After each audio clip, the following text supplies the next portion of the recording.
Let's have a look at a story that was captured yesterday by most print media. A story that is still relevant now that Ruto still insists on sending our troops to Haiti.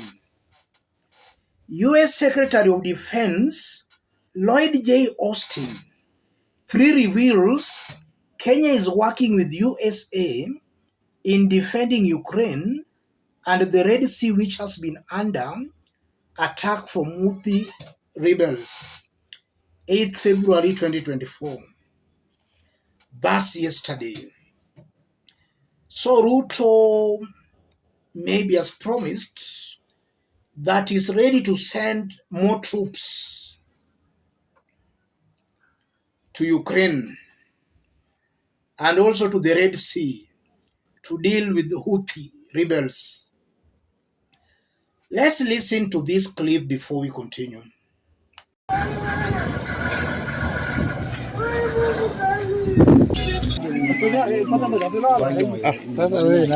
Tunaona machozi kubwa sana juu ya hii watu, na isitoshe katika area hii ya Kakong hii, hata sisi ambalo bado tuko uwai, hatuoni usalama ndani ya maisha yetu, hatuoni usalama ndani ya roho yetu.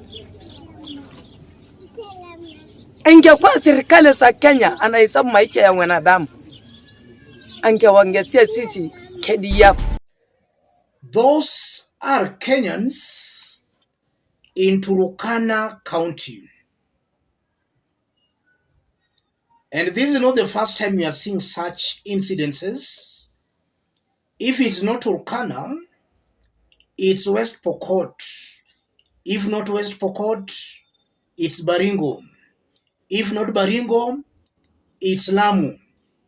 Across the country, insecurity is rampant. What is William Ruto doing to keep Kenyans safe? I want us to dig deep into this. If you are watching us but you have not yet subscribed, subscribe, give this video a like. Let's proceed. Ruto does not care about the safety of Kenyans. There is no doubt about that. Ruto is not listening to Kenyans. He doesn't bother what the ground is saying.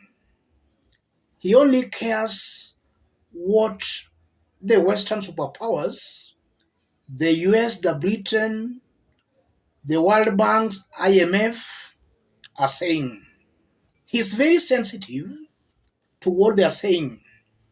If the West coughs, William Ruto is at attention.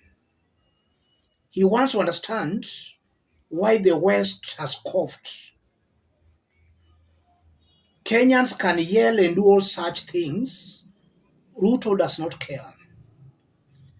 Even before we dig deep, that in itself confirms that Ruto knows Kenyans never made him the president. He must have been made the president by those Western superpowers, and that's why he's very obedient, very loyal to them. So Kenyans can yell as they want. Ruto does not care. And now the US is just leaking this secret that Kenya is working with USA in defending Ukraine and the Red Sea, which has been under attack from Houthi rebels. Is Ruto going to send troops to Ukraine or to the Red Sea? And if at all is thinking of doing that, what does that mean? It shows clearly William Ruto is being controlled by the West. In fact, Kenya is still being colonized. Ruto is not man enough to stand up and say no to these Western superpowers. So I'm seeing a president who is betraying his own country. What should Kenyans now do? Kenyans should demand for the resignation of William Ruto because he has proved beyond any reasonable doubt that he's not Kenya's president but the West's mouthpiece.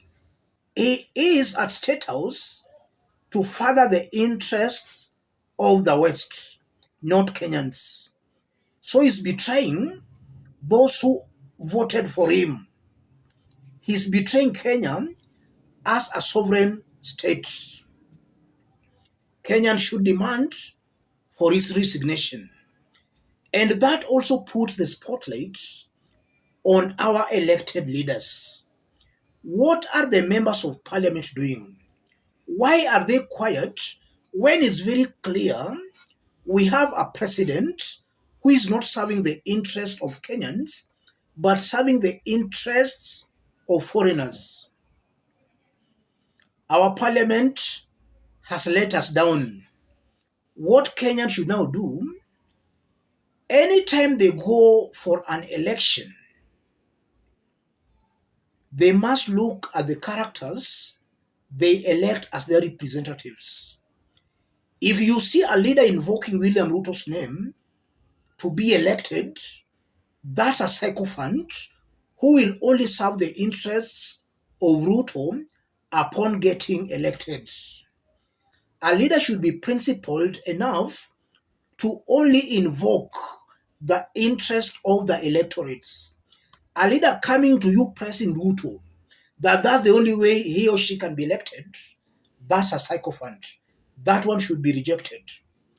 And this is why I've always maintained that if Kenyans make a mistake of giving William Ruto a second term, then the members of parliament who are now quiet, as it becomes quite apparent he's not serving the interests of Kenyans but the West, the same members of parliament who helped him pass the Finance Bill 2023, those same leaders will help him in amending the constitution to install himself as a life president. Kenyans should not elect sycophants. And the current crop of leaders, in my honest opinion, these ones are all worth being sent home come the next election. They have failed to put the government on its toes. Instead of playing their oversight role, they are pledging their loyalty to defend the government, something that clearly they were not elected to do. And just as a reminder to the opposition members of parliament who crossed over to the government side, those ones equally should be rejected. They have betrayed the people. They have turned against the people. They are not serving the interest of the people. They are serving the interests of Ruto as an individual.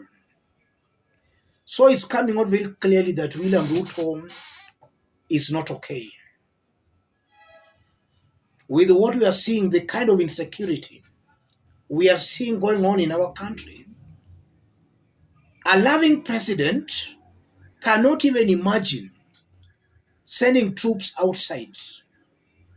In Turkana, they are crying for more KDF. Instead of Ruto sending more troops to Turkana, Baringo, Lamu, he intends on sending our troops outside. Let me stop it there, ladies and gentlemen. If you are watching us but you have not yet subscribed, subscribe, give this video a like.